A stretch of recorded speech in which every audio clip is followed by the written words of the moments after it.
Is it a DJ? If you hear this voice, it's a classic. New T Cooke, Young Money Young, 7 Cities. It's so appropriate, man.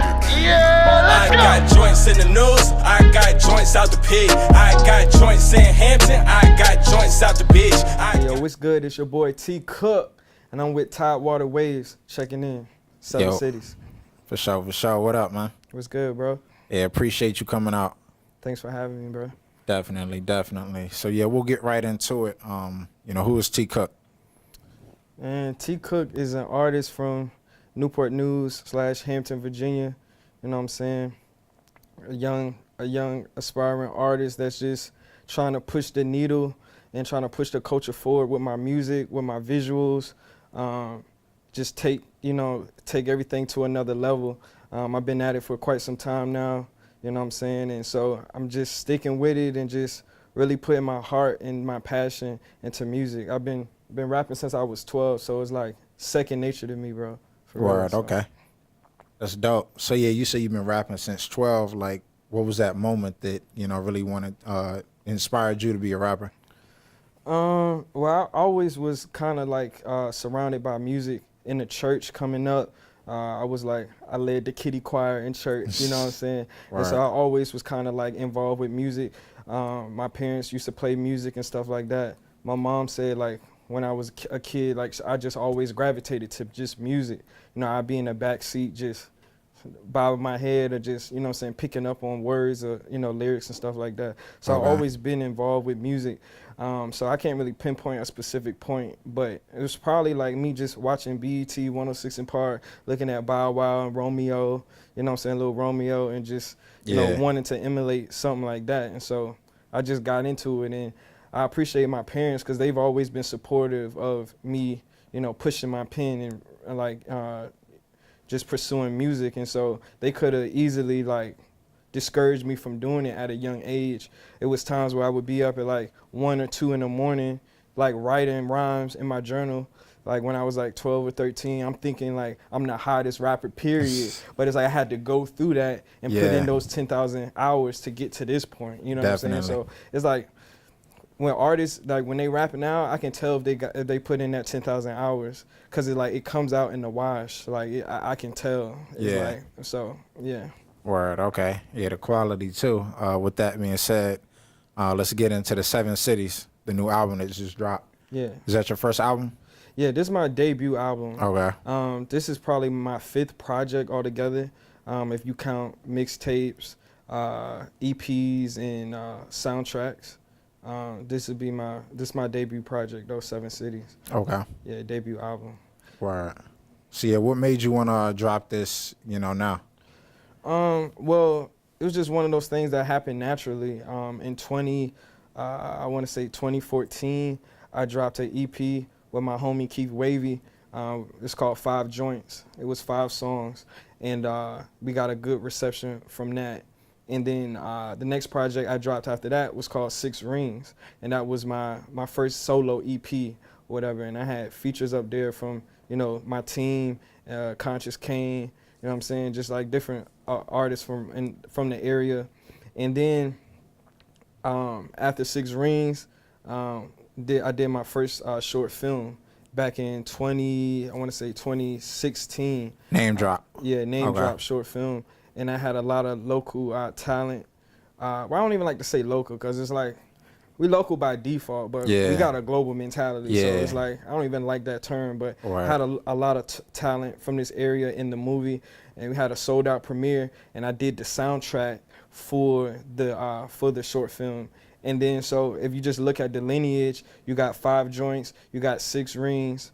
I went off, did the movie, did the soundtrack, and then so 5 Joints, 6 Rings, and then 7 Cities. Gotcha. So that brought us to where we at right now with the debut album. And so, yeah, I just wanted to do something that's just really gonna touch this area in a way that, you know, I wanted to kind of tap into like some nostalgic vibes on this project and really talk about stuff that I hadn't heard people touch on in this area. That's why I got songs like Coliseum Mall or, you know, Peddler's Village, and just stuff that like places pays homage to home. Yeah, Yeah, exactly. for sure. And so that's really why I wanted to do it and just put my perspective on this area. Because, I mean, anybody can do a project called Seven Cities, but I don't think they would execute it like me and my team, as far as like dropping the album, having a listening party, having the merch, you know what I'm saying? Just putting our eye and our unique perspective on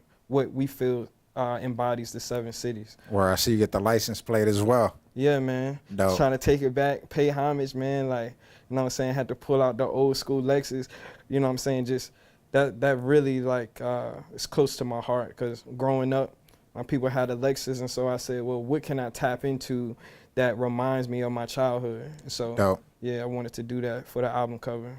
Okay. Yeah, since we're talking about home, you know, your upbringing or whatever, how has that influenced your music? Like just this area? Well, my upbringing, like I said, as far as my parents, they always encouraged me to whatever I wanted to do, whether it was karate, whether it was sports. You know, I was heavy in basketball, I was heavy in football. Well, I did 1 year of football, but I was just heavy in a bunch of different stuff. And when I wanted to pursue music, they encouraged me to do it. As far as the influence, like I said, I grew up listening to Notorious B.I.G., Mary J. Blige. I touched on that on my song Jefferson Avenue. And just, yeah, man, like I just feel like this area, we have so many influencers in this area, so many legends from the 7-5. We got Missy, we got Timberland, you know, Pharrell, Push. Like we can keep going as far as the music and then the athletes. So I just wanted to kind of like use all of that to tell my story. Right. And so, you know, 7 cities, 7 songs, 25 minutes, short and compact. You can listen to it, you know what I'm saying, to your commute to work, or you at school, you working out, you know what I'm saying?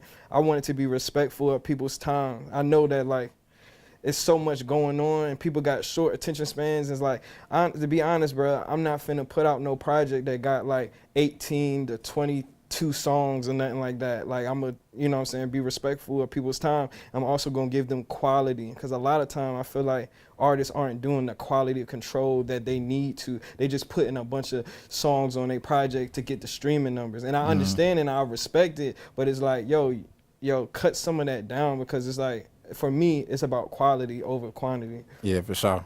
Yeah, bro. Word, okay. So yeah, what inspired like you to, you know, become a brand? You know, I know you're doing music. It's a lot of people out here doing music, but you know, the way you carry yourself, and just, you know, getting ready for interviews, you know, putting yourself out there, what inspired that? Well, I just look at the greats, and like all the greats have like signature characteristics or attributes that distinguish them from other artists. And so like I try to always be cognizant of my brand when I'm doing an interview, when I introduce myself to people. It's like I want you guys to get the full package. Whether, you know, I'm known for, you know what I'm saying, my shades, I'm known for my Ray-Bans, I'm known for, you know what I'm saying, my style. And so it's like I want to keep that consistent, because that is something that a label or investors are going to back. You know what I'm saying?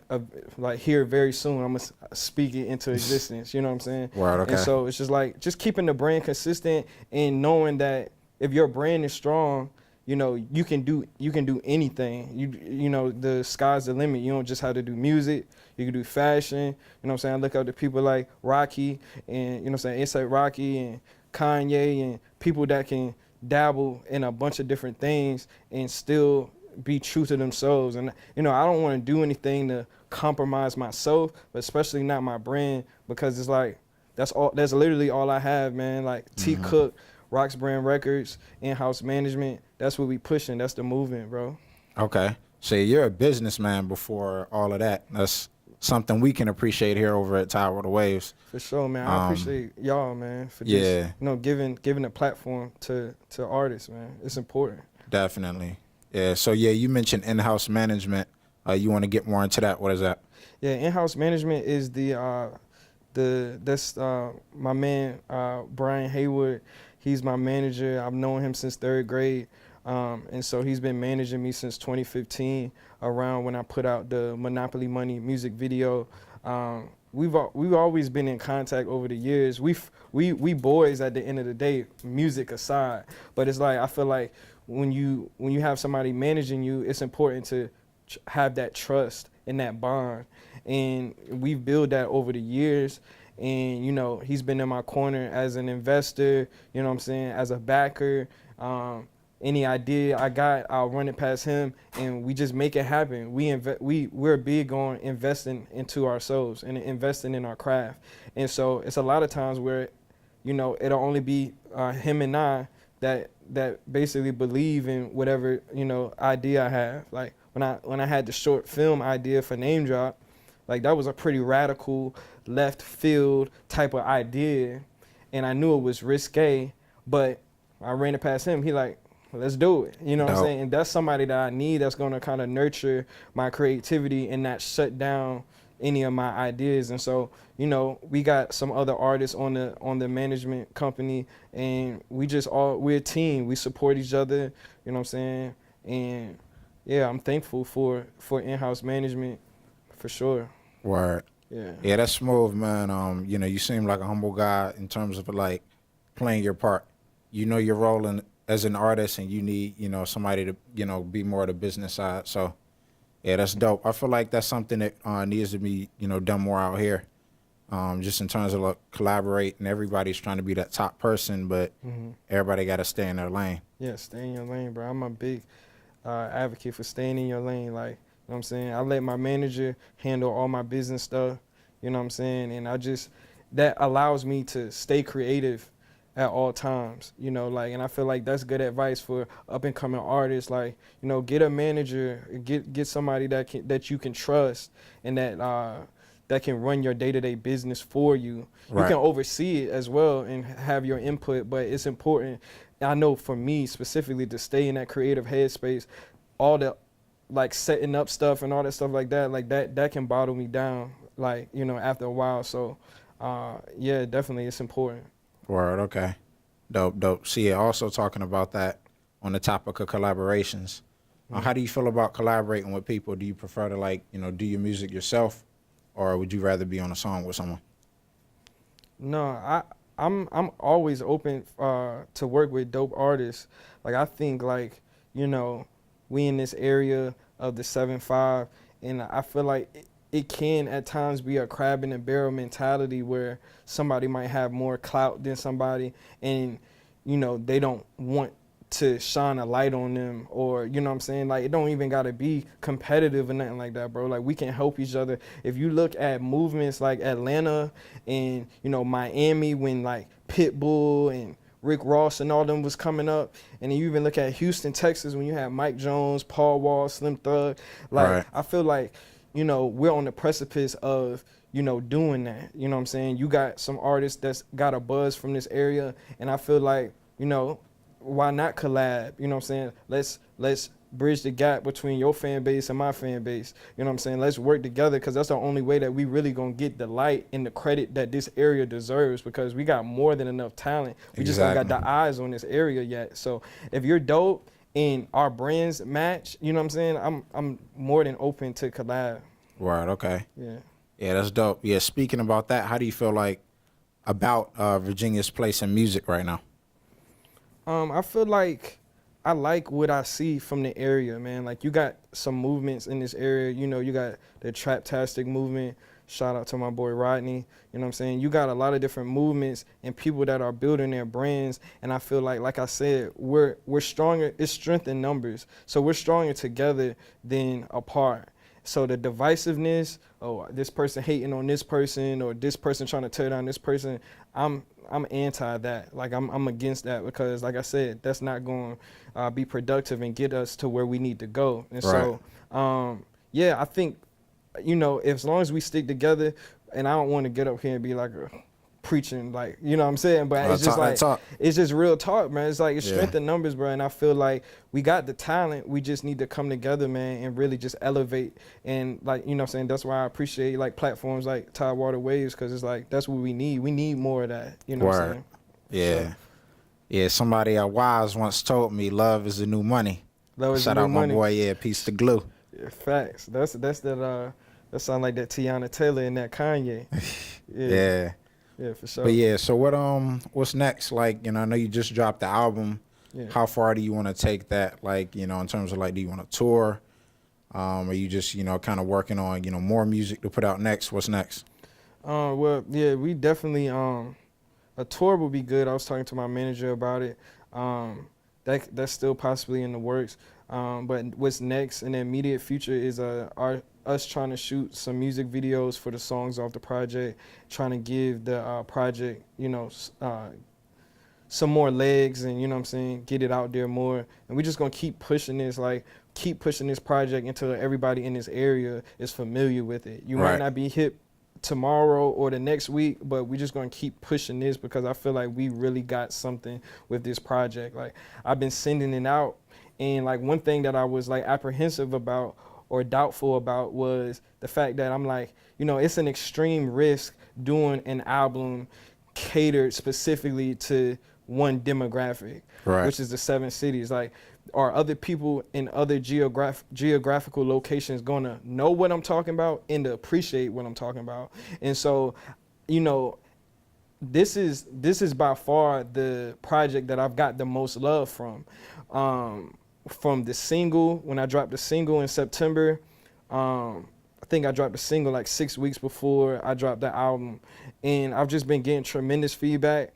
And of course, that's what I would wish for, but I was kind of nervous to see what other people from surrounding states or countries would potentially say. Well, I've been sending the album out to get reviews, and people in Tennessee, people in Oklahoma, they give me good feedback on it, and they never even been to Virginia. Dope. So it's like, when I was looking at and studying the game, I look at like when T Grizzly got out of jail, he did First Day Out or whatever, and then like he was making a bunch of Detroit references. Or you look at people like YG, who is rapping Bompton all the time. You look at Kendrick, who's rapping Compton, the same place, they just got their unique perspective on it. So I wanted to put my unique perspective on where I'm from and tell my story for, not only my age group, but people that grew up in this area. And so I think it's something up there on the project for everybody to, to relate to for real. Okay. Yeah. Yeah, I want to back up a little bit and go ahead and plug the single, for the viewers that may not know. Okay. So yeah, the single is called 7 Cities. It's featuring Young Money Yon and Izzy the DJ. It's doing very well. It's in rotation at 103 Jams right now. Shout out to DJ B. He been showing a lot of love, spinning the record, and it's been getting added to Norfolk State homecoming playlist. Has been getting added to ODU homecoming playlist. You know what I'm saying? It's the Shazam numbers is going crazy. You know what I'm saying? It's just like people have been showing a lot of love to it. So I'm just blessed, man. Word. Okay. Yeah. Yeah, I feel like that was a strategic move. Was that on purpose, like dropping it around the homecoming wave? Yeah, we definitely mapped out the rollout. Me and my manager sat down and we planned out the rollout for not just my project but for my whole team. Keith Wavy dropped maybe 2 or 3 weeks before I dropped. He dropped Surf Style, and then I'm next, and then I dropped 7 Cities after him, and then my boy Mel, he's dropping in like a few weeks. He's gonna drop his album. So it's like we wanted to show some camaraderie amongst the team. So all of that was premeditated as far as the rollout. And it's worked. It worked out. I know around homecoming time, a lot of people, there'd be a lot of eyes on, on me during homecoming time. I'm a 2-time ODU alum, got my bachelor's and my master's degree from Old Dominion University. And so, I take pride in not only where I graduated from, but in my music as well. So around homecoming, I take homecoming time serious. And so I wanted to, have something out in the streets around homecoming time just to capitalize off that buzz. You know what I'm saying? Okay. Yeah. Yeah. Have you ever performed at ODU? Yeah, a bunch of times. Okay. Especially right after I graduated with my bachelor's degree, me and my group, Paradise Flow, we've done a bunch of shows at ODU and just surrounding in Norfolk and stuff like that. But as far as the shows, I've just been just more reserved when it comes to the shows. I'm gonna start doing some more shows in in the near future. But as right now, I kind of like took a step away from shows because like I did so many and I didn't feel like I was getting the, like, you know, it's always like that perception of like, oh, I'm gonna do a show and you're gonna have an A&R show up, or you're gonna have somebody show up. And it's like I did like numerous shows and that didn't happen. Right, so it's yeah. like, yo, I feel like in a way, if you're not strategic about the shows you're doing and where you're doing them Right. at, it's like not a waste of time, but for me, it's just like it's what you want out of the game. And I took a step back from the shows just to focus on my art and to rebrand. Yeah. So you know what I'm saying? I'm in the middle of this rebranding thing, and it's just like everything's going well so far. So Dope. Yeah, like you were saying, you know, that quality over quantity. mhm. You know, you take that route, just doing anything you can get your hands on, then it flips, and that's quantity over quality. So Exactly. I think like smooth. to do shows, like you need a certain demand. You know what I'm saying? And it's just like it's like supply and demand. If the demand is not there, you're kind of like wasting your time. And I know a lot of these promoters out here, like, you know, when I was doing shows back in 2014, 2015, some of these promoters out here would be like trying to charge you to do a show. You got to sell like a certain number of tickets and all that stuff like that. Just like the politics of it. It's just like, how much does it really cost, like, to allow, you know what I'm saying, some artists from around here to get on the stage and rock it. You know what I'm saying? And speaking while we on the topic, I just feel like, when me and my team was doing shows around here, like literally before us, I'm not even sitting up here trying to take the credit for it, but literally before us, like people would do shows and like they would basically like be like sitting on a stool with a spotlight on them, maybe like kind of like some spoken word type stuff. We brought a new element to performing around here. We was jumping off stages, we was turning up, and then like I see people now, like when we was doing it when it wasn't cool. The people would be looking at us like, oh, these dudes must have drunk too much Kool-Aid or something. Like, you know what I'm saying? Like they too lit. And now like everybody had multiple people on stage with them when they performing. But when we was doing it, it was kind of like frowned upon because it was so disruptive at the time. And now like that's all I see now. So it's like I do feel like we was on the forefront when it comes to that specifically, for sure. Word, okay.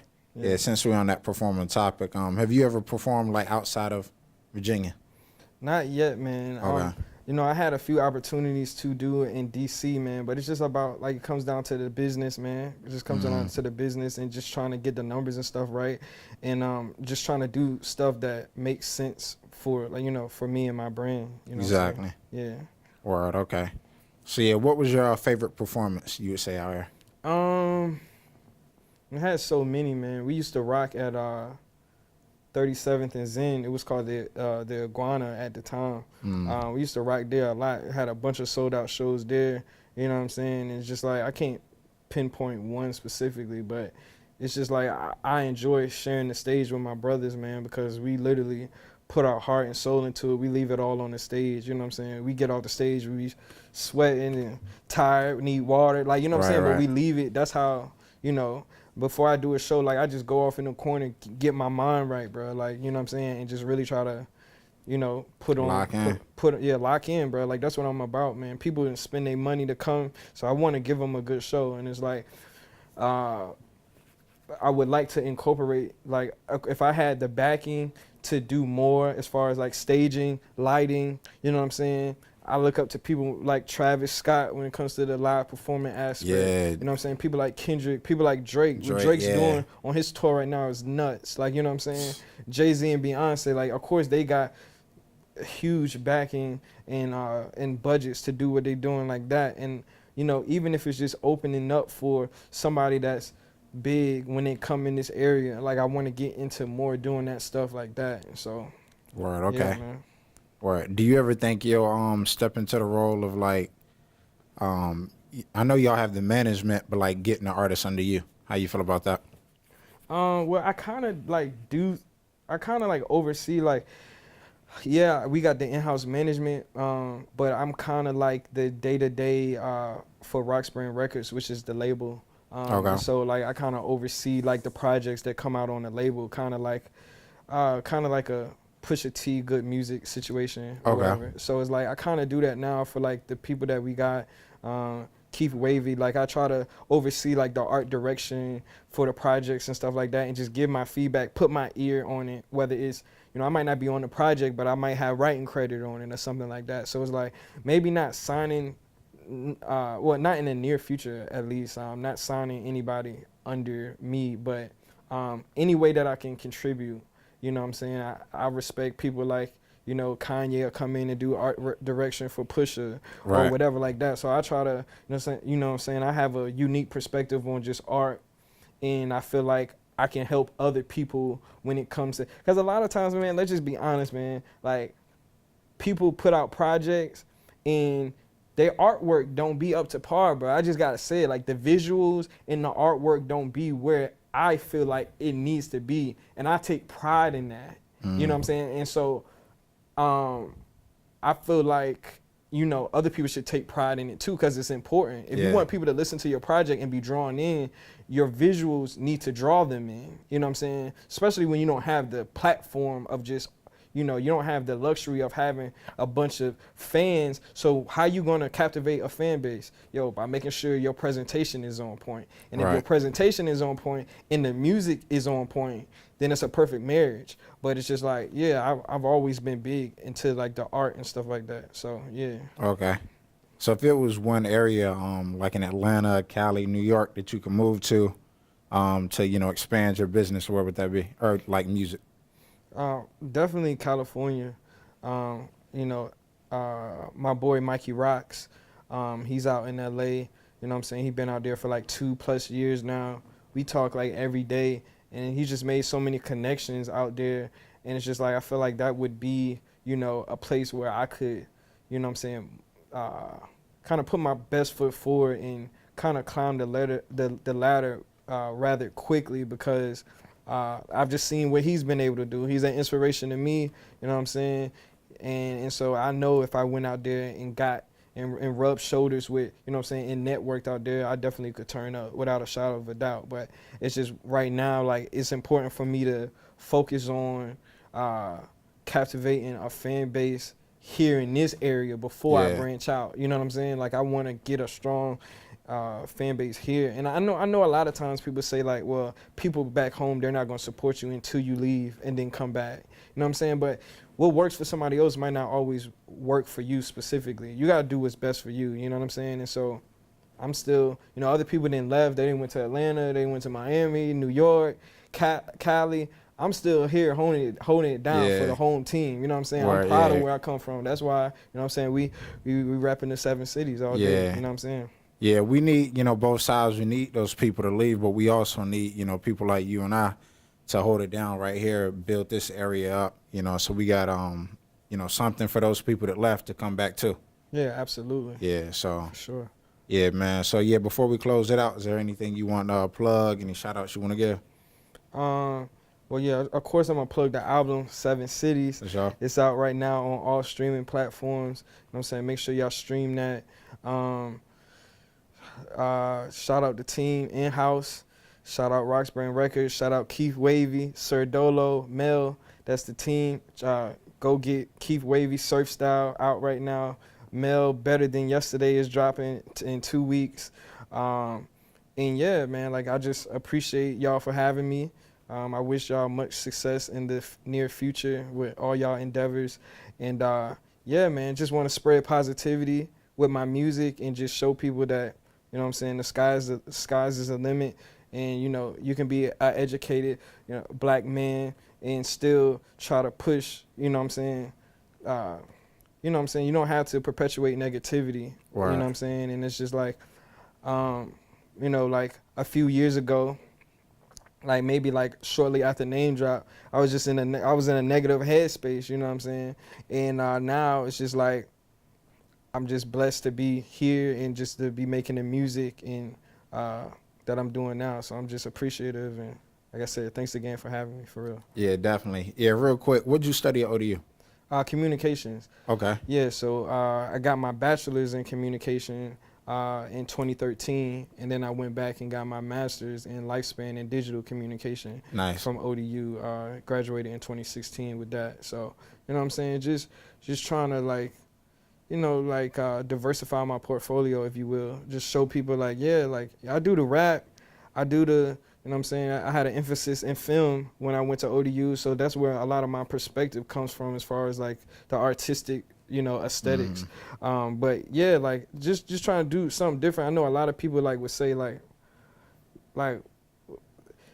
they wouldn't expect me to, actually be like educated. You know what I'm saying? When I tell people I have a master's, you know what I'm saying, that's automatically define the odds, you know what I'm saying? But it's like, I'm not even saying it to be like arrogant or cocky. It's just I'm showing it, telling people that for inspiration, like you can go do it too. Like I think it's important for our young black men to be educated and to have, to have that on their resume too. You know what I'm saying? Whether you do anything with it or not, just to show people to defy the odds, man. You know what I'm saying? That it can definitely be done. It was getting my master's degree was the hardest thing I ever did in my life. Right. Like point blank period, the hardest task. But when I did it, I felt empowered. And yeah, I still owe, I owe Sally Mae some, some money, you know what I'm saying? But it's just, you know what I'm saying, about empowering yourself, man. So shout out to ODU, my alma mater. Homecoming this week, we finna turn up, you already know. Word, for sure. Yeah. Yeah, we appreciate you coming out. I do want to add, to that point, that also boosts the business. So you out here doing deals with people and, you got that background, so. Yeah, having that business acumen is definitely important. And I'm with it, man. Education, like, all my homies, like, they went to grad school before me. And so, like, I didn't really, you know what I'm saying? Before them, I didn't even really think about going to grad school, but I was like, yo, they seeing them do it. I'm like, I'm gonna go get mine too. Like, you know what I'm saying? I'm gonna go get mine. And they made it very feasible. And so, I went ahead and did it, knocked it out in 2 years, knocked it out, and, still at it, man. But right now, you know what I'm saying? I'm just focusing on, the album, and we got something special planned next year surrounding the album. We had the sold out premiere in 2016 for Name Drop in my hometown. And so we planning on, trying to do something like that again next year surrounding the album. And yeah, man, just stay tuned, man, for real. For sure. Yeah, Rook, I know I keep going back. But so you wrote Name Drop. Yeah, me and my manager, we sat down. We wrote the script for Name Drop, and then we literally like the management name in-house. We did everything in-house. We wrote the script, we cast it, you know what I'm saying? We did I knew specifically who I wanted in it though. Like, you know what I'm saying, who I wanted to play certain parts. And like Name Drop was just loosely based off my life, and so the script wrote itself, you know what I'm saying? And I felt like it was important to try my hand at a short film because previous to the short film, I did 4 successful music videos, you know what I'm saying? And it's just like, I didn't feel like that was challenging me no more. Yeah.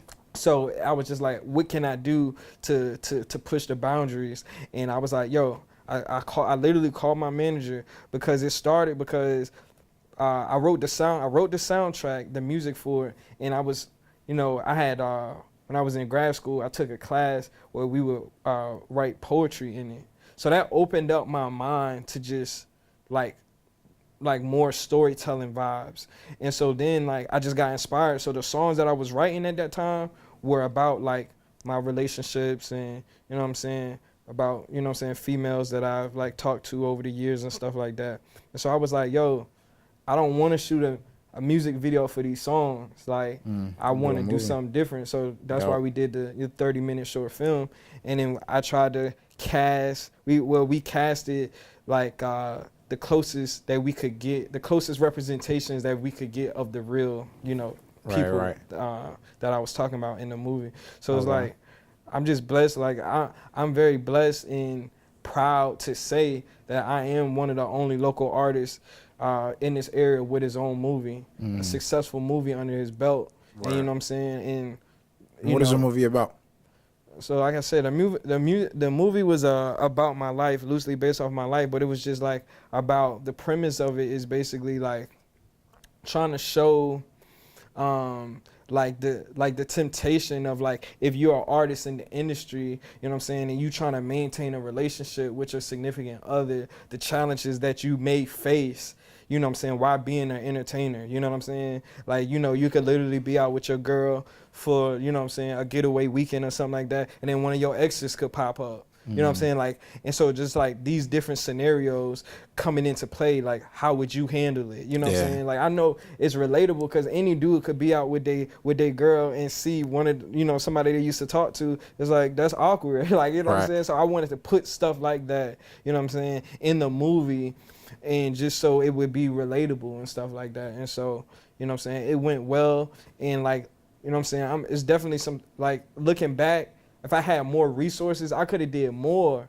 You know what I'm saying? It's just like, I always be talking about like getting the infrastructure and the backing to do more, because it's like, if I had somebody to invest, I'm sure if you guys had somebody to like really invest, y'all could, I know y'all got limitless ideas where y'all could really take it to another level. You know what I'm saying? And I think that's with all, I don't like to use the word, but local artists, because it's like, it's just a lack of resources. Like, do you know how many songs artists do that they got the treatment for the music video in their head, but they don't have the budget to do it, so they got to tuck that idea in the back of their head and compartmentalize it until they get, you know, a deal or something like that. I'm sitting on a plethora of music video ideas, short film ideas, but it's like, if you don't have the backing, it's not even that I'm complaining about it. It's just like, until, you know what I'm saying, we empower ourselves by doing it. So one thing about it, can't nobody, and y'all doing the same by investing into y'all craft as well, but can't nobody say that, you know, we haven't done it on our own. You know what I'm saying, as far as album promo, as far as doing a short film, can't nobody say that me and my management team haven't done it on our own. And so that's important to bring to a label, because they can say, hey, oh, you did this, or you did all this on your own? Okay, so how can we meet you in the middle? How can we meet you halfway? What can we do to help your situation out and to start a partnership? So that's what I'm really looking for, man. I'm business savvy, so I'm not gonna let nobody get, you know, over on us per se. We believe in owning our own masters, owning our publishing and stuff like that. And so I'm big on stuff like that. And so I see the situations where like Kanye, you know what I'm saying, he just said like, yo, he tried to buy his publishing from Sony ATV for $9 million. He has the bread, but they won't let him buy his publishing back. And so it's just like, when you that big of an artist and you're that financially empowered, you know, owning your own masters is important to me. So like, you know, I don't want to take a deal that it's like, I feel like I got to compromise myself or compromise my brand, or, you know, to sign a deal. I want something that's really going to make sense. So, you know, that's what we into. Okay. Yeah, dope, man. We definitely going to have you back up here. Appreciate it, man. I definitely, you know what I'm saying, I be trying to keep my answers to the minimum, because I definitely could go on a rant about multiple stuff. But, you know what I'm saying, definitely more than, you know what I'm saying, would love to come back on the show and just, you know what I'm saying, chop it up again for sure. Okay. Yeah. And by that time, I'm sure some new stuff will be out. For sure. Yeah, number, whatever 8 is. Oh yeah, I don't know if we gonna go in the lineage. I think I think 7 City is probably gonna complete the trilogy. But we are working on 5 Joints Part 2 to drop on the 5-year anniversary, which should be next year sometime. So yeah, stay tuned for sure. For sure. Hey, we got T Cooke. We out. T Cooke. All across the 76th Street. Let's go. My Norfolk joint go to ODU, she an AKA. She bad and bougie, she go on dates, but she hate to pay. Bad things, she hot as ice, she go to Norfolk State. She told me she wanna coach back, but I called her plays. I do. Got a bad news joint, all she